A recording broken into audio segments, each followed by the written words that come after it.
Is this $800 board worth it in 2022? Hey guys, it's Mega.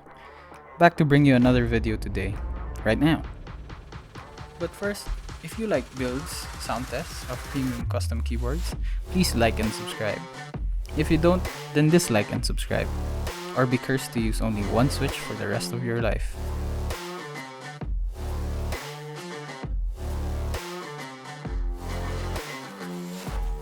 I was recently asked by a friend to build this Vega65 in this nice navy blue. So apart from the very nice box, we have all your standard parts. And surprise surprise, there isn't 100 different foams to fill up the keyboard, like most keyboards these days. And we're keeping it that way.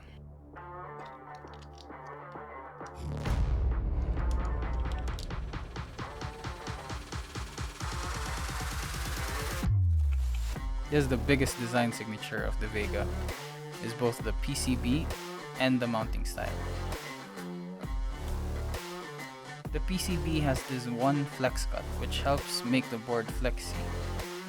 But, well, you'll see. I'm loving the parts we have today though. The color combination on this build today is just on point on every point.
I'm in danger!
No, God!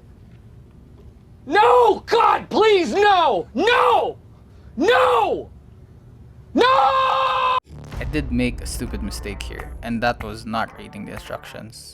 But seriously, I just thought it was something for hot swap, but it wasn't. Turns out you have to put the switches after you install the top half of the case with the plate. So my problem was it's a soldered build, so I have to desolder the switches that are in the way of the screw holes. But is it a lost cause? It begs the question, how does it sound?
Don't you just love the sound of GMK keycaps? Just the smooth, creamy sound gets me all the time.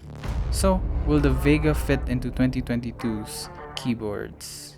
I would say sound-wise, it does, as it has this unique sound signature that doesn't need PE foam or tape mod. And plus, just look at this machining and anodizing of the board. It really is a thing of beauty.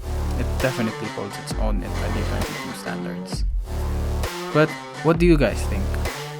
Comment down below and let me know.